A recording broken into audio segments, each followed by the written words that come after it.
Hey Dan, how are you? Good. You? Busy, Good. busy. Thank goodness it's Friday. Yeah. I'm just gonna make sure I'm on my right mic here. Built in. Can you still hear me all right?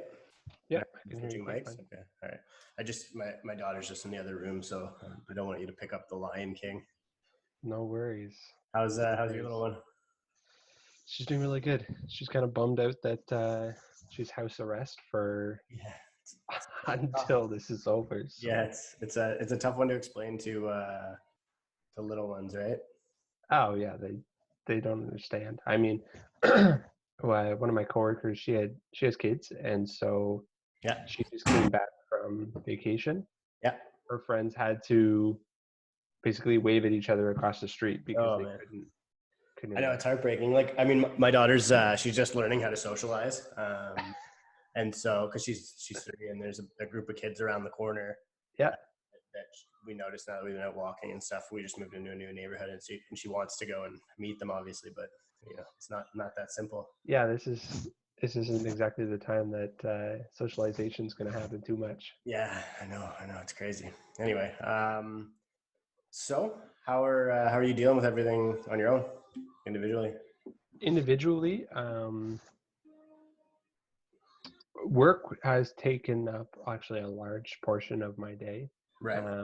But in terms of personally, my family has a retirement home as well. Nice. So they're even under more scrutiny Yeah. to keep them kind of away from everyone else and isolated. Yeah. So yeah, I can't really go home. I can't quite. Right. I'm not going into work, so it's really just me and the checkout cashier at the grocery store that I talk to occasionally. Right. So are you working from home now? Like, Yeah, and absolutely. so do you still get to interact with your coworkers a little bit?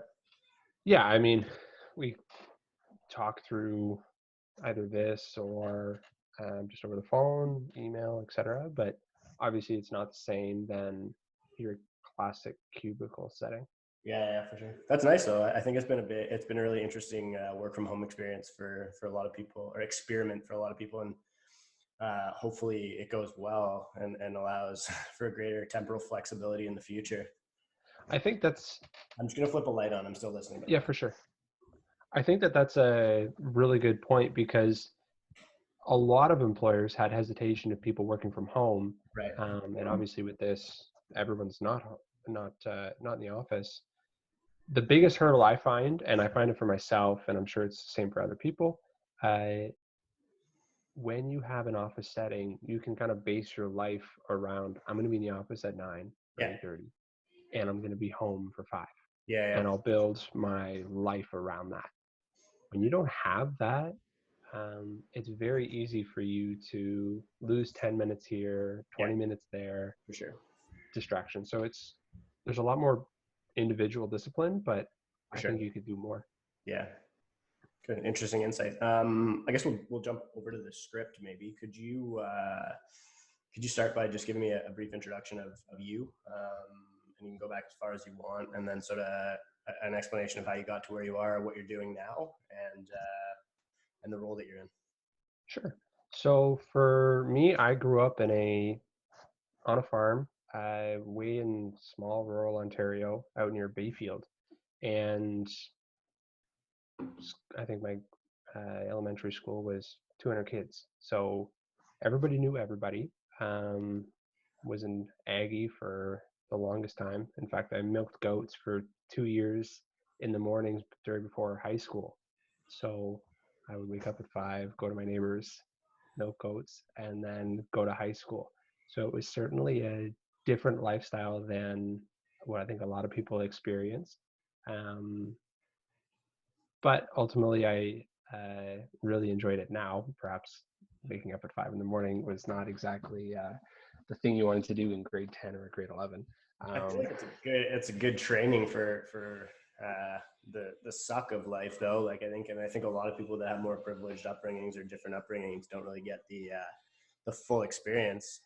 So Yeah, no, I retrospectively, I wouldn't trade it for the world, because just exactly what you said, your ability to not only experience uh, the suck, but thrive in it and be able to push past it and endure it, is really one of the key metrics, I think, if you're ever going to want to succeed in life.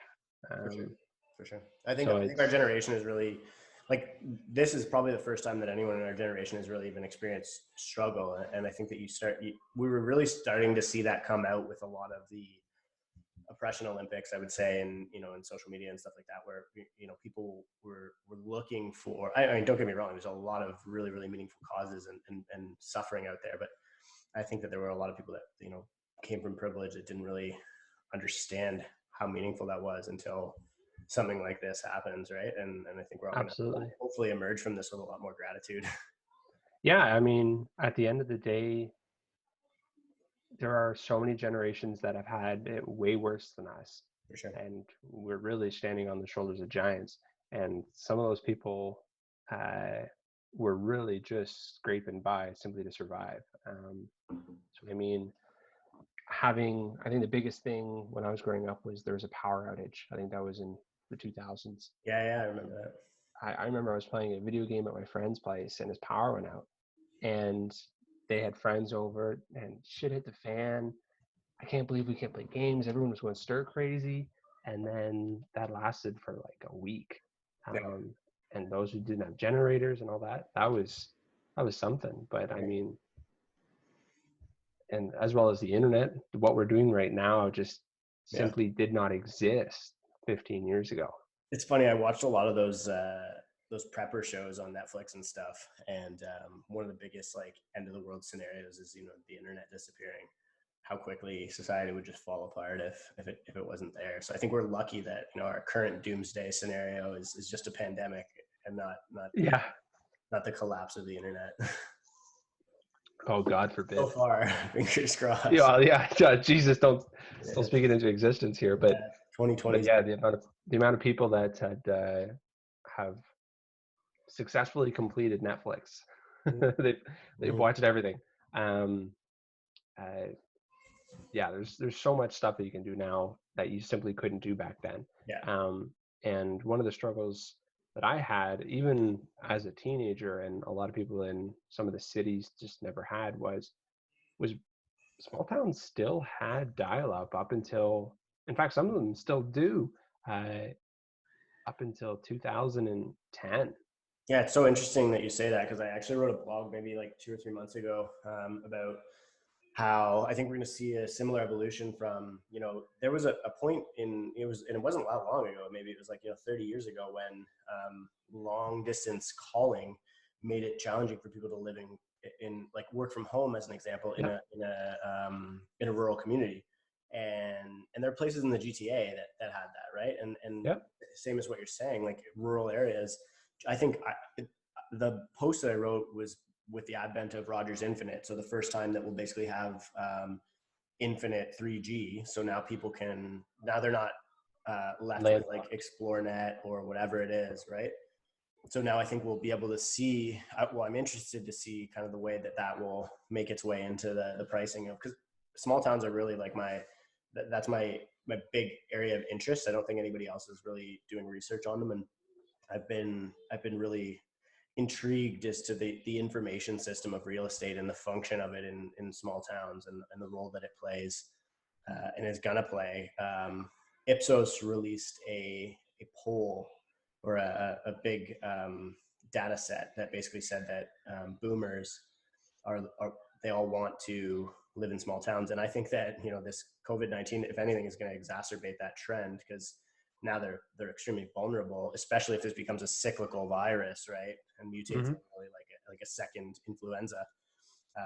They're not going to be able to afford to live in urban areas from a health perspective.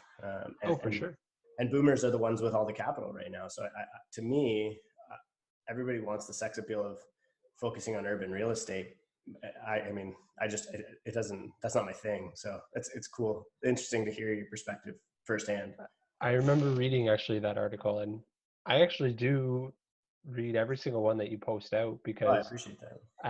uh, sure, some of it may not be applicable, or maybe it doesn't just really grab my goat, but there's some that really do. Your one piece about just municipalities and how they're competing against each other, for your for you to live there, Yeah. is was an interesting one, because you never really think of it like that. Right.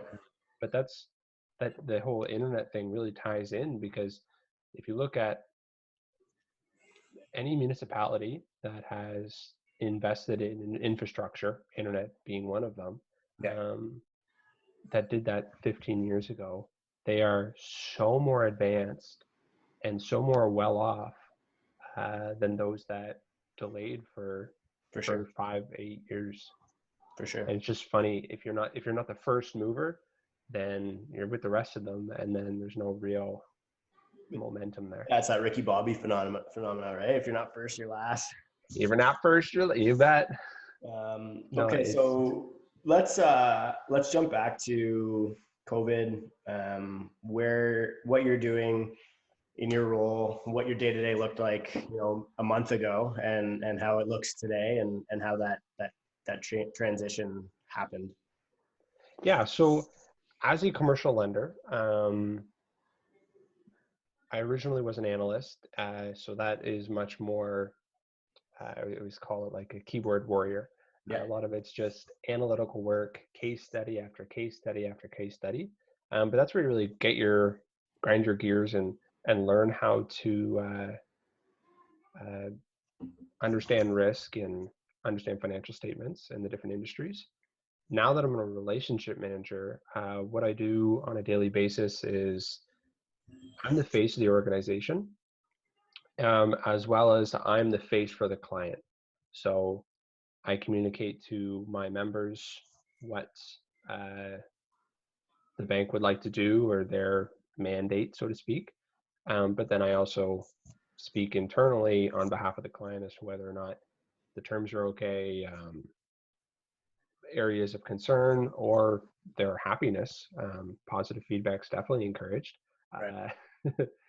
Uh, so in terms of what I do on a daily basis is just herding cats is a big thing. Right.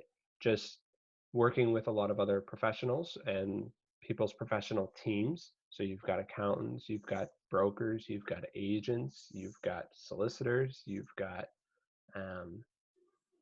someone's mom who apparently is an expert and Yeah. wants to provide input. Yeah. So there's lots of that, making sure that it doesn't get stalled, as well as all of our internal guys. We've got credit, we've got our back office support that provides funding.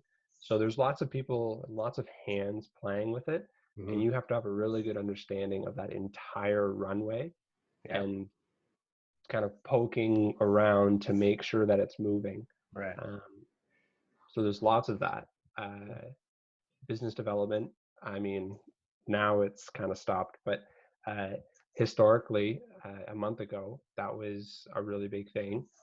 So you're out having at least 5 to 8 meetings, knowing that really only one of them truly mattered. But just trying to keep top of mind. I'm sure as an agent, you know what it's like to just, again, be top of mind. And Well, and I do some business development with a group that I lend with as well. So I can understand there. I mean, that sort of was just a natural synergy that evolved, because I was sending them a lot of clientele from the commercial developers and owners that I was working with. But yeah, like my thing was, and you might hear it in a couple of the podcasts that I've released over the past 2 days, but I love not taking meetings anyway. And I don't do it because I don't like being around people. I actually get a lot of energy from around people, but I love being at home and being able to hang out with the girls. And so I was always like, like I really feel super cut out for this change, because I'd rather do everything as much as I can over the phone. Just pick up the phone and make calls. And so my BD is actually ramped up as a result of this, because I can't really do the operational side, being That's out in true. the field and showing properties and whatever, right? But I can Yeah, I guess they would be impacted pretty hard on that. yeah. So, but I can be originating relationships at scale now, because I'm just, locked in my house with the phone. Yeah, and there's power over the phone. I mean, growing up in a small town, email communication was never never my forte. But if you get me on the phone, I can talk your ear off. Right. And there's a lot of power in that because a lot of people want that. They Right. want someone that can pick up the phone, have a conversation. At the end of it, they feel like they know the person, they've been informed on stuff. Um, so I, yeah. I think it's there's also a selection bias with the type of person that you're trying to reach, right? Like, young people, like, I mean, I love young people, to get it wrong, but they're not the ones that have all the money. And No. so, and what you and I are doing right now, I mean, this will be posted on social media, and that's the best way that I can build relationships with the young people. It's pretty easy to do at scale, and guys like you and I know how to do that intuitively because we are young people. Mhm. But there's a lot of young people who aren't picking up the phone and calling, and there's so much business on the other end of the line. Like the amount of old guys that I will call up and they'll be like, "Oh, I've been waiting for a young guy like you to call me. My last relationship, that the guy doesn't want to work as hard or whatever. Like I'm just looking for somebody who really wants to, you know, and they want to see that grit. They want somebody who reminds them of themselves. And Yep. all you got to do is find these people, like, and pick up the phone with the right intention, which is, to find a way to add value to their life, and just communicate that to them. Hey, the purpose for my call is because I want to build relationships with people like you, so that I can figure out how to add value to your life. I mean, if somebody called you and said that, you'd be like, holy shit, like that's the nicest thing anyone said to me since I was born. It's, Right. it's true. I mean, it's the idea that someone appreciates what you've done and want to be involved and help you to get to the next level, or maybe help you find out some of your blind spots, um, that goes a long way. I remember reading, I think it was Zig Ziglar. He said, "You can have anything you want in the world, as you can have anything you want in the world if you help enough people get what they want." Yeah. And I think that's so true. Um, where if you're in the idea of giving, it'll eventually find its way around. For sure. Like even when I train agents who get anxiety about cold calls or door knocking, I'm like, if you felt like what you were doing was the right thing, you wouldn't be nervous right now. So why are you upset? Or why are you nervous? And the reason is because you think that you're calling to try and get something from somebody, and it's like, well, there's an exchange of value. Lead with what can I give to this person? And if you go in with the intention of giving something to them, they're going to tell you if they don't want what you're giving them, and that's okay. That's, you've given them the opportunity. But if you're trying to take something, then that's where you feel that anxiety, because you don't think what you're doing is correct. I always like to use the ice cream example. Uh, there's a lot of people in the world who like chocolate, and if you go out handing out chocolate because you love chocolate, there are going to be some people who look at you in disgust Yeah. and say, "Get that out of my face. Where's vanilla?" Yeah. And that's absolutely okay. The issue is if you don't like chocolate and you're trying to pawn off chocolate, that's when you're exactly what you said. You're going to have that anxiety Yeah, and you because get the people think you're resistance really to. giving something. So how's the commercial lending world being impacted by this pandemic? Like, is underwriting changing? Is the cat herding relationship management that you just described changing? I guess, like, tell me, if you could, just a list of the big impact that this has had so far, and Sure. perhaps if you want to forecast a little bit of how you anticipate that impact will continue or grow or decline. Sure. So for the first part, everything has become more collaborative.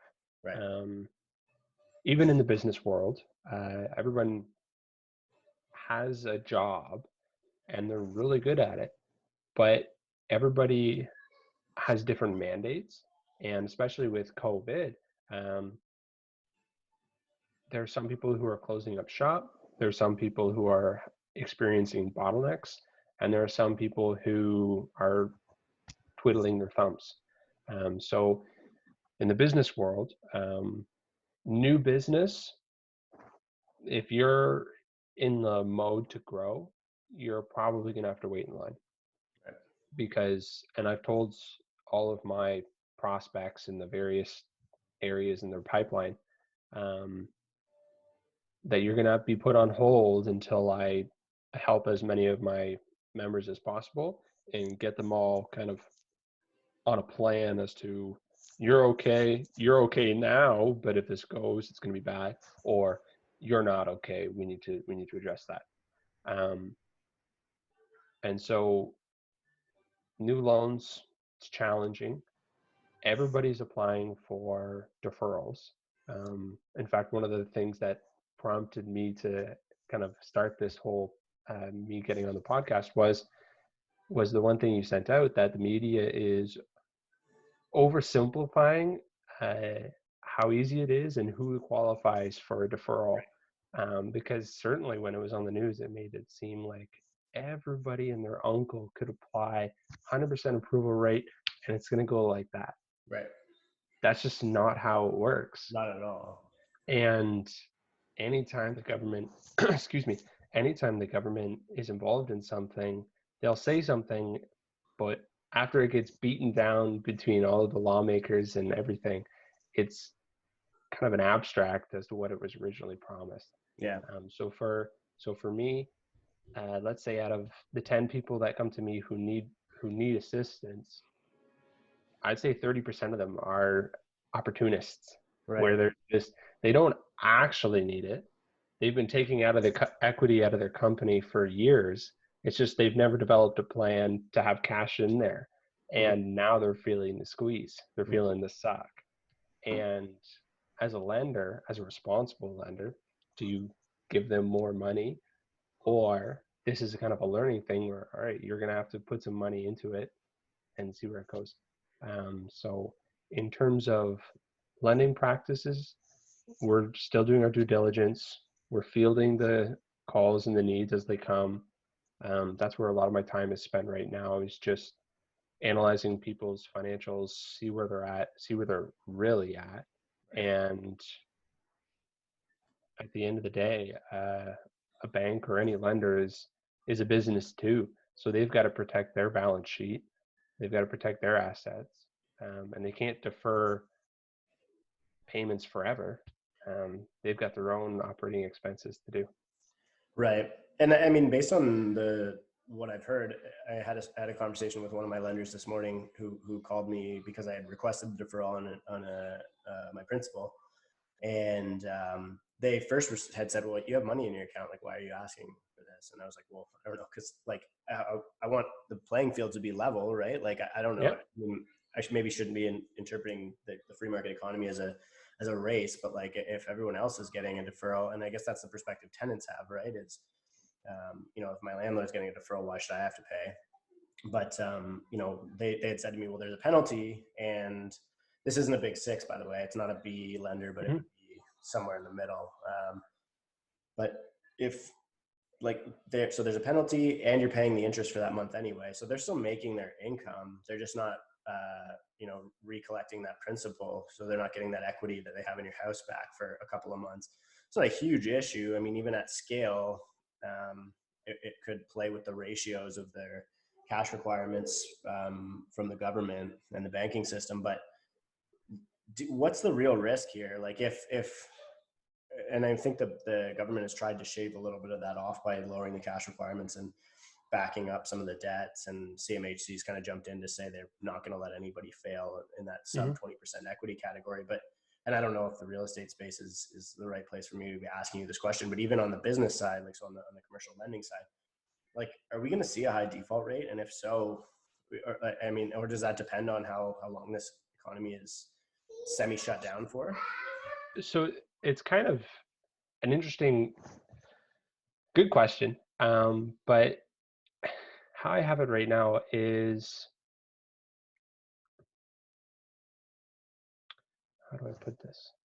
A bank only cares about two things: is how does it get paid, and ultimately how does it get paid. And the first one is everything is going smoothly, how are you going to get paid through your operations, rent, sales, whatever. The second one is generally collateral. And when people ask for a deferral, whether you're in an environment like right now or normal a month ago, when someone needs a deferral, it means the first method of payment is in jeopardy. So the risk becomes, if I don't have enough funds to pay for this mortgage, why? And what could happen after that? At the end of the day, a bank isn't in business to sell assets. It doesn't make money selling the stuff that it loaned money to buy. We're going on the promise that you're going to make money and there's going to be return on that, and we'll both be better off. In the retail space, there's a lot of jeopardy there, because if you're going for a deferral and you don't really need it, then you're putting a strain on that. But also there's false positives and false negatives on who's really going to default here.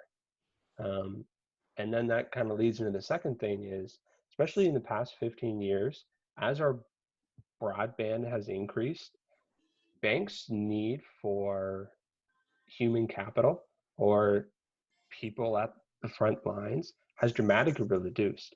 The amount of people that can do online banking uh, has exponentially increased.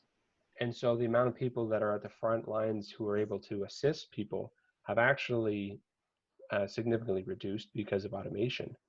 But automation is not helpful in these types of scenarios Yeah. where someone wants to pick up a phone and call someone and say, hey, I really need this default or this deferral on my mortgage. I don't want to default. What are my options? You're not, you don't get the same kind of calmness after that conversation if you just read a billboard message or an alert on the company's website. Right. Um, so right now, the banks are actually having a huge issue where people have to process these deferrals, and there's just not the same amount of bodies as there was maybe in previous situations that we've had.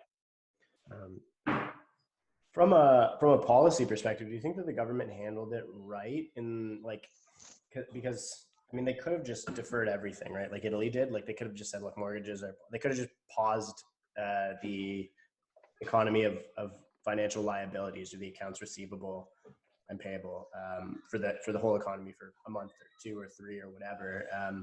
Did they? I'm gonna have to jump just out of the screen for a second while you answer this question, because my daughter's fiddling around looking for some food. But do you think that they executed it properly, or do you think that they kind of they basically just pawned off this problem on the banking system, who's now scrambling to cover these resources like you just described? I mean, like, would it have been executed better if it just became mandatory that lenders couldn't charge or couldn't have make people service payments for a period of time? yeah, so the big thing there is their inability to make a decision. And when they did make a decision, um, there all the information was provided to everybody. And I can talk a little bit about that later. But so when they came in, they weren't very proactive. They let everyone go on March break, which caused a huge blow up in the amount of cases, which of course ramped up the hysteria. So they didn't act. And then when they did, um, it was kind of not really set in stone, and it wasn't definitive. There's a lot of vagueness in their policies, and the policies they put in place now, we really won't know what they look like for several weeks. So if you're a lender, you really don't know uh, if you're going to get support on that, or the regulations and the decision making process that you have is in line with the same type of regulations that the government had said. So it's very easy for them to say, well, when we were going to do it, we need these types of conditions to have been met. You've only done 3 of the 5. Therefore, we can't cover you in a certain percentage of the loans that you sent out. And that's not unique to just the banking world. I remember my parents own a retirement home. One of the things they had was they were the first type of industry to shut down, and they were given the same amount of notice as the general public. And so when they came out and said that they're shutting down, everybody went into a mass hysteria and buying everything. So those supply chains became challenged, and that first line of defense, so you've got hospitals and you've got retirement homes and rest homes, etc., they couldn't buy supplies, or they were challenged to buy supplies. Uh, and so when it comes to the government providing that stuff for the accounts receivable, I don't, I wouldn't be able to confidently say that pausing everything would have been a good decision. Um, but again, I don't think there's really any good decision in this particular Yeah, scenario. that's why I'm just curious. Like, it's such a hard dialogue to have because like nobody has the answers, right? It's not like anyone, could have predicted anything like this. I mean, you could have, maybe we had 2 to 3 months lead time, and I am a little bit disappointed in the way that the government's handled it, knowing, like seeing this arise in December, January. Like I feel like well, people were making fun of me in January for even taking this thing seriously, right? Absolutely. And I think that the government kind of was playing along the same rules. Yeah, What? I mean, Sorry. the no the these past 2 weeks have been extremely critical. And for what I found just from dialogue within my organization, as well as listening to the news, as well as other businesses, these past 2 weeks really have just been trying to figure out what people need to figure out. Yeah. And that's not a good time when you're drowning. You don't learn how to swim when you're drowning. Right. It, it's just, it's not productive, and you don't have time for that. Yeah, I agree. What do you think the long term implications of this are going to be? Um, or is it too early to say what Sure. what's going to happen from from today for the next 2 months, for the next year? Like, what does that all look like? I think the way that I've kind of explained it to some of my members is I see the world economy broken up into maybe 3 or 4 phases. And each phase or tier is going to be impacted depending on how long this lasts. So your first tier are the ones that are impacted now, or they were impacted yesterday, or when they're your non-essential. So you've got hospitality. Um, if you are a restaurant, you're going to be hurting, and you're hurting now.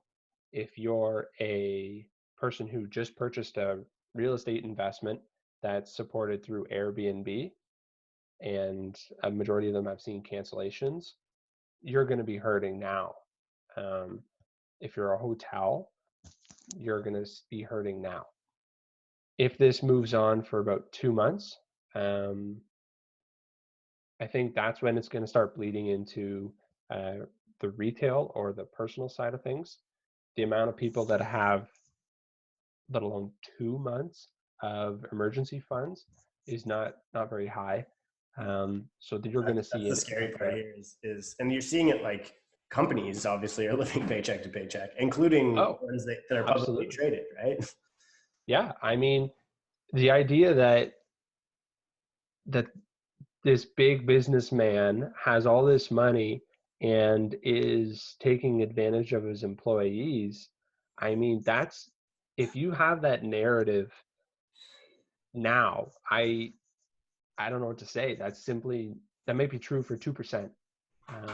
But the majority of businesses nowadays, they're not printing money hand over fist. They're competing against people here. They're competing against people overseas, and there's just, It's really funny. It's evolved into an interesting kind of thing because I've always rented price floor product. Like I purchase multifamily residential stuff that most people wouldn't even want to enter, and a lot of my tenants are in the welfare system, and I take pride in being able to provide affordable housing to that category of tenant. And not a lot of people want to do that. It's not sexy. no. And it's funny because earlier last year or whatever, this was people, guys who are also renting, that work in the same space as me. Got my daughter running around here. But they people who would call me a slumlord, I would say to them, how how are your rent checks looking now? Because my people already have their employment insurance and their, and now you guys are gonna have to wait for that and for your helicopter money to see payments. Like my portfolio is gonna be fine, to be honest. Yep. Yeah, I think that's one thing that a lot of people don't realize, or maybe they don't realize, but they don't acknowledge the legitimacy or the actual potential, and that's just risk. When people are renting to someone who's maybe paying a premium, they can therefore buy a more expensive product, and therefore they're dealing with more money. But then they're at risk where if there's a lag in the amount of well, if there's a sudden vacancy like we're seeing right now, then there's just more money, and if you don't have the ability to cover that deficit, that becomes very challenging. Whereas when you're dealing with someone who's maybe on ODSP or supported income, I mean, that's a long-term tenant. Uh, so you have that consistency there. Um, Yeah, I think it's. I also think it'll give a lot of people a better, hopefully, a better perspective on the function of the welfare system now that we're all we're all party to it. Because, like, yeah, I mean, seriously, like, what were the EI applications? Were 2 point something million over yep, So I think, or I guess in Canada it was like 900, almost a million, but still, I mean. Um, Hopefully from a social perspective, people will begin to realize that these are things are here to support them, and if you're in a time of need, that's when it's there, and there are people, the people who you might have been making fun of in the past, who are on those systems are have been in a time of need, right? yeah. That's always an interesting point too, because um, those types of facilities are there for someone who is in need. And if you're not in need, sometimes people just lack the empathy to understand that, well, I'm okay. Why the hell? Why Right. can't you be okay? Yeah, yeah. And that's definitely a different and difficult conversation to have. Um, but really, those types of things are there, and those reserve funds are there for this type of scenario. And we're fortunate that, I mean, our government is doing some interesting quantitative easing here. Yeah. They keep pulling rabbits out of the hat, and you just wonder how many rabbits are left.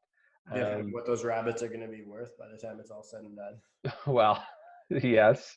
Um, and so when you're in good times in the past 10 years, that's when you should be saving, paying down debts, creating that a slush fund, because you know the suck of life is going to happen.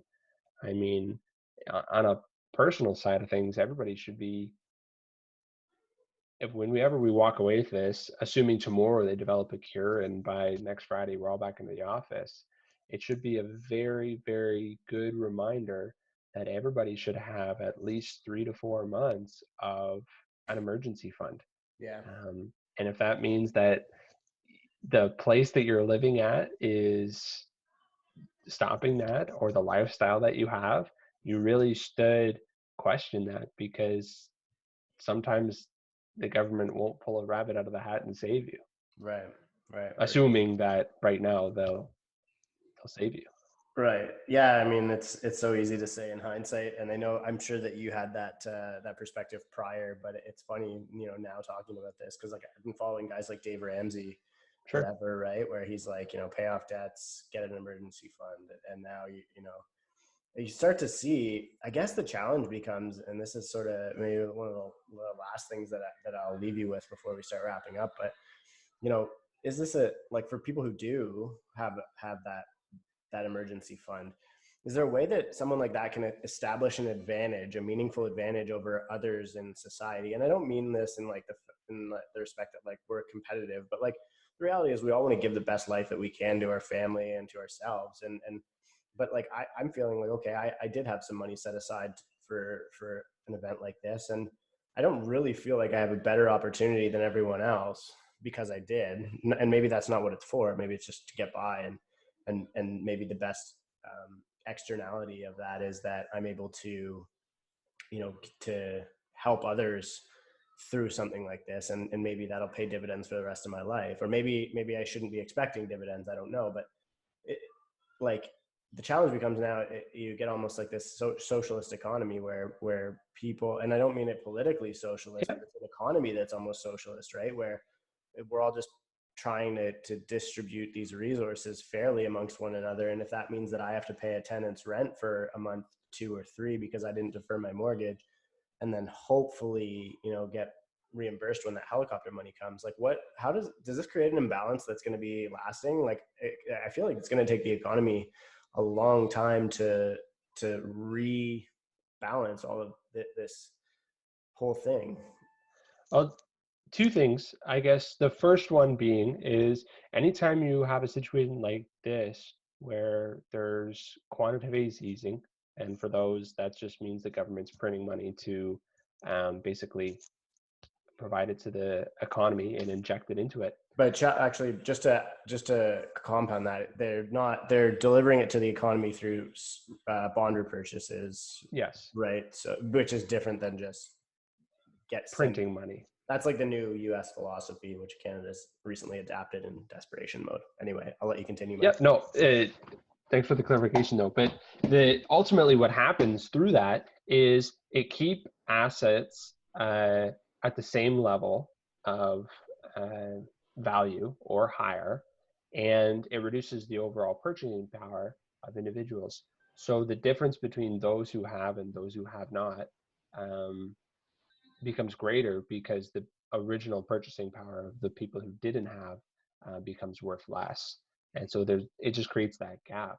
Even though it might seem like everybody's saving, I mean, it just means that you might not have the ability to purchase something that you once may have been able to. In terms of you made a comment about you have this money aside, and I have this money aside too. I mean, full disclosure, I exited the investments, or I cashed out on all of my investments at the second or third quarter of last year, because there's just no way that we can keep having the type of growth that we're having. Right. I can't say that I predicted an outbreak or a pandemic to trigger it, but you made a comment, I remember it. It's not the size of the pin, it's the size of the balloon. Yeah. And for me, I thought that it was going to happen. It was going to happen quick. Yeah. And so for me, yeah, I'm sitting here with a pile of cash, and it's not impacting me in this sense, but I know there's a lot of people who didn't do that. They don't have the flexibility, I guess. They've got a wife and they own a house and all that stuff. And I mean,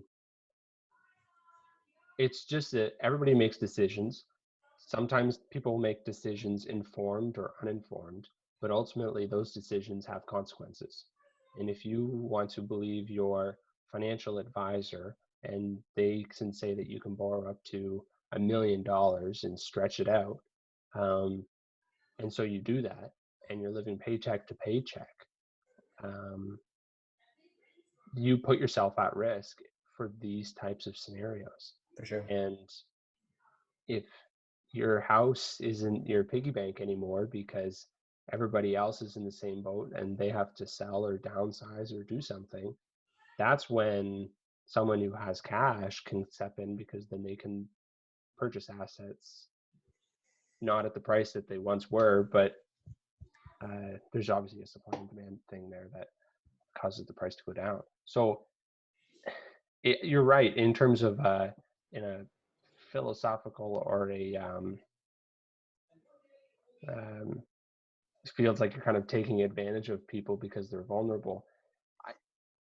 It could never have happened, and the market could have jumped up another bunch of percentage, and I'd be out. I mean, at the end of the day, we all make decisions. I just think that. But it's not like you're going out there taking all the cash and flipping Lysol and toilet paper, right? Like, I mean, you're just, yeah, like, I mean, there's a bad way and a good way to capitalize on this, I suppose. Absolutely. What are you? So you talked a little bit about real estate values. What's your read on that? Do you anticipate asset values we're gonna see a decline? Like, are we gonna? My perspective, I'll just briefly explain, is that there's a little bit of fat or froth on top of the market right now. That would be like sort of the toxic assets, cash negative stuff, your Airbnbs, condos that are losing money, vacant Absolutely. units, and pre-construction, anything, I guess not condos that are losing money, but any assets that are not cash positive, that people, anything that where people are really expecting an appreciation in value, those things I think are going to get just trimmed off, because I don't think we'll be in a value appreciation environment coming out of this. But I don't know if we'll see a meaningful decline, because I think there's enough opportunism out in the market that it should prop up any kind of, I think we might see a couple of up and downs, 5% down, and then it restabilizes, and kind of like the 90s. I think it'll be slow. I Yep. don't think as big either. But anyway, if you want to I touch see on two that a little things. bit. Okay. The first thing is if this goes to a certain period of time, and uh, if people really don't have the same type of savings that uh, some of those stats say, where most people don't even have 2 months savings, Right. um, and the support that they're getting from EI or these deferrals aren't enough, you're going to see a surge of that type of people with who own this type of product, and it'll be interesting to see if people are able to kind of pick that up again. In terms of your froth, so you're talking about your condos and stuff. I mean, to be honest, I think condos are a little bit overpriced simply because of the appreciation plays, where they're cash negative, but eventually it'll be worth more than the Yeah. negative for that time period, as well as Airbnbs. Um, yeah, you're going to see people offload that from their portfolio I think you if already it are. gets to us. Yeah, there already are. If it goes to But you're tall going to, buildings in Toronto, sorry to interrupt you, but the like ice condos and stuff, I mean, you're seeing like massive supply floods in buildings like that already. And I think that my fear is that that creates a race to the bottom scenario. And I really hope we don't see that happen. yeah, that's a scary thing. And I mean, we see it with other things, and as silly as it sounds, I mean, we see it with toilet paper. Yeah. It's a race to the bottom in the sense that I'm going to buy 5, I'm going to buy 6. It's just people are fear of missing out, I and know. if I can't sell it here, well, I'm going to sell it lower than you because I Right. don't want to lose it. Um, Right. and so the second part to that though is you talked about pre-construction or construction. How that works is they need to have a certain amount of pre-sales done in order for those jobs to continue past certain percentages of completion. Right. So if those pre-sales aren't happening, then that means that the future supply is going to be impacted. And in the future, I mean, we've already had a supply issue. Say 3 years down the road, you're going to see available units. Toronto can realistically produce about 17,000 units a year, and we've seen that for the past, I don't know, 10 years or so. Right. New stock.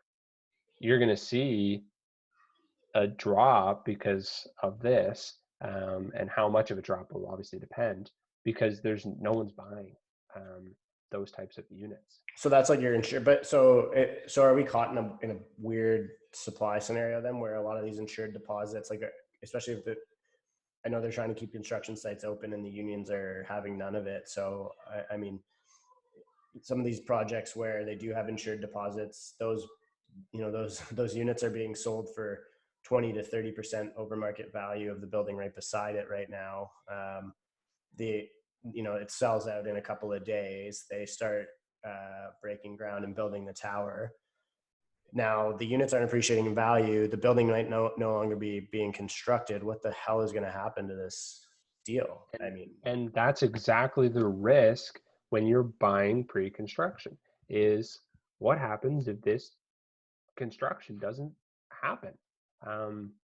And so like the deposit insure, because like the question is who walks here? Like, does the developer walk, or does the purchaser walk? And then who? Because if the purchaser walks, the developer benefits from the deposit. So I can see the developers still wanting to, like, they're still incentive as long as the insurer doesn't go bankrupt, which some people actually think is a real risk. But if the insurer, like, so if the developer still has an incentive to continue developing this thing, and that's why there's this huge conflict between builders and owners of these condos, because builders and developers, because the construction guys don't want to be treated like an essential service in a lot of cases, mm-hmm. expose themselves to the risk of being out among this virus.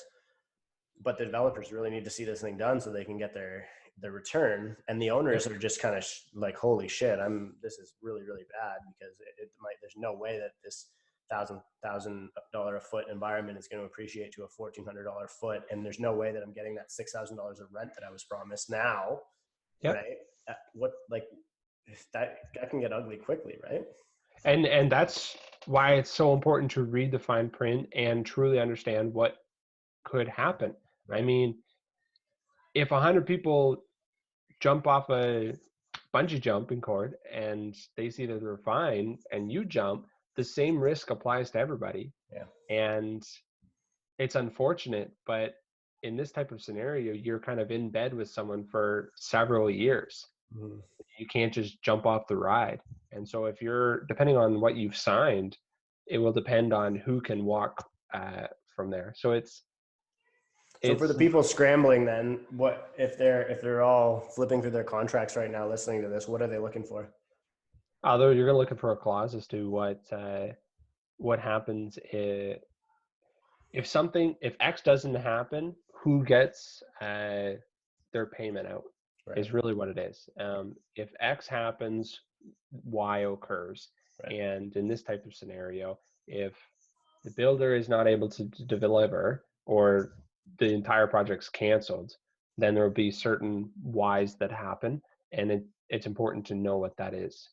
Um, and yeah, and especially in uh, Toronto, where you've got just a volume of Yeah. new builds, Yeah.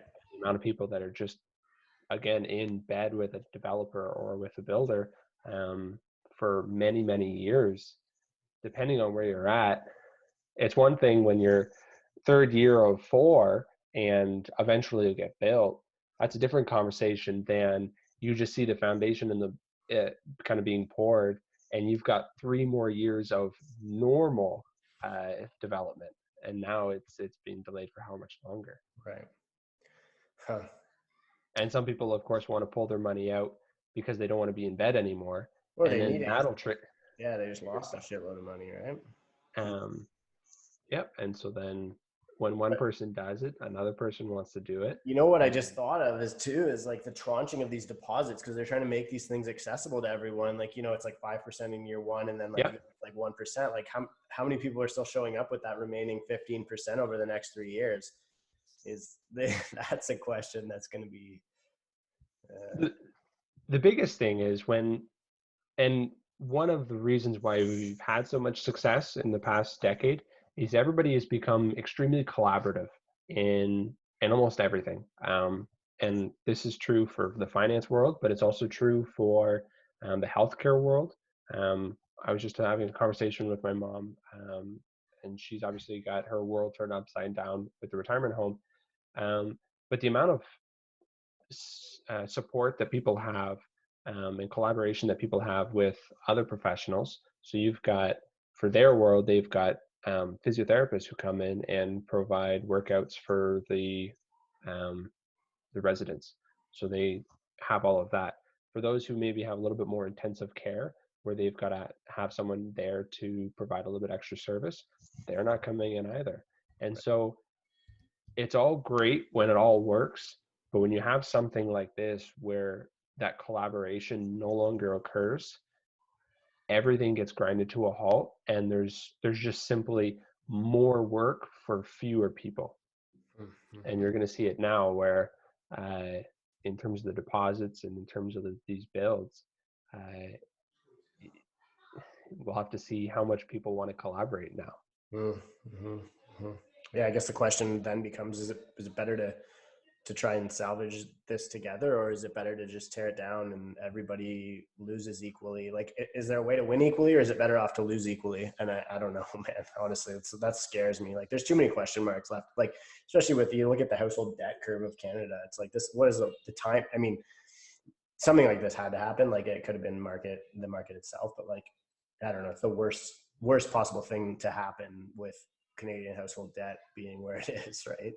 Well, you make a good point on kind of making some satirical comments on the reports that come out sometimes, but I mean, the amount of debt and the amount of GDP that is produced in Canada simply based off the housing market, when people are taking out home equity lines of credit and using that to buy depreciating assets or to float their kids through college or to do stuff that never really sees the return to pay that back, your house can only go so much. Yeah. And when you get into a time like this where you've always turned to your house as a piggy bank, and now no lender is gonna, or not no lender, but not as much are going to be interested in cashing out that pig or trusting it even to be saying that it's worth as much as it was. Right. Yeah. I don't know. Yeah, it's scary. The biggest thing that I would advocate for people is become very intimate with your personal financials. You should know how much you spend. You should know how much you make, and where's that break even point. Um, because the biggest thing is, if this thing goes on, you made a point of it. This isn't the first month things are going to suck. So if you're going to be in trouble in July, August, September, or you might be in trouble at the end of May, you should know that and kind of drum up some scenarios. And this is how much I need to survive and be okay. This is how much would be a little bit froth that I'm spending when I really shouldn't be spending. That's a very important thing that people should be doing, and there's almost no excuse now because you have more than enough free time if you if you're not now at home. For sure. Huh. On that note, and I'll end with this one, unless there's anything else you want to add. But what are you mentioned what people can be personally doing to weather this storm. What are you doing, if if you don't mind me asking? You mentioned pulling your equity positions out, which I think was smart, and my timing was a little bit worse, but still not that bad. And what are you doing that people could learn from, perhaps, or to get through this? I think the biggest thing is take responsibility, just on everything. And if you are experiencing some form of frustrations or difficulties, uh, if you dig a little bit deeper, you could probably find out why those are caused. So if that means that when you go to the store and some of the food that you want to be buying isn't there, then it might be a better option that you shouldn't be doing takeout or something like that. You should learn how to make better meals and healthier meals that generally cost that not that much. You should be seeing what you can do in the neighborhood. There's lots of people who are extremely vulnerable right now. Um, Even just on a mental health perspective, you should be reaching out to family and see how they're doing. I mean, I've been in my house for the past week, and I think I've talked more to my family now than I have in the month prior, simply because the busyness of life is not an excuse now for me to not communicate with them or lose track of time. Yeah. So I would definitely recommend people connect with other people, talk to your grandparents. They're still there. At the retirement home, people have had more conversations with their grandparents now than they've had ever before. So there's lots of positive of this. There's lots of negatives. My big thing is just be prepared for the worst and help everyone get through it. Amazing, man. Thank you. I really appreciate your time, and it's been super insightful. I like that you finished off with that. It was very from the heart and very qualitative, rather than I anticipated a quantitative answer, so that was actually really nice and a refreshing way to finish things off. Thanks, man. I really appreciate you inviting me on here, and keep up putting out the good content. It's been really informative for me. Thanks, man. I really appreciate it. Take care of yourself. You as well. Bye.